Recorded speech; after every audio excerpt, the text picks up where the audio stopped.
Comment lire les courbes? On va d'abord commencer par essayer de voir si chaque zone d'activité est différente des autres.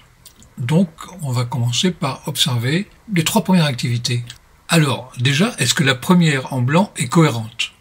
On va dire que oui. Est-ce qu'elle est différente de celle en bleu qui la suit?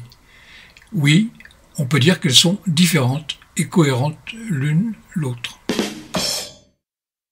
La zone bleue représente environ 1h30. La zone blanche, pareil. Donc là, pendant 1h30, évidemment, les humeurs diffèrent d'un moment à l'autre. Globalement, la courbe bleue a un mouvement différent de celui de la courbe blanche.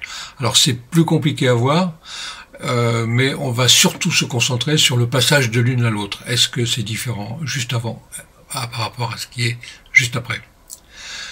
Et idem pour la verte qui est derrière, là, même si c'est pas évident, il y a quand même une différence qui va être confirmée par ce qui suit, c'est-à-dire que aussitôt après la verte, la courbe blanche se met à monter.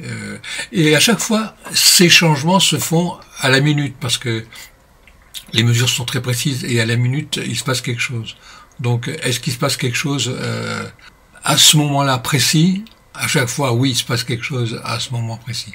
Donc c'est important aussi de regarder le passage d'un moment à un autre. Parce qu'il faut rappeler quelque chose, au moment où on procède à la mesure, on ne sait pas ce que la personne va avoir comme activité. De son côté, la personne qui se livre à une activité va noter pour chacune l'heure de début et l'heure de fin. C'est ensuite cette heure de début et de fin que l'on va rapporter sur la courbe de mesure.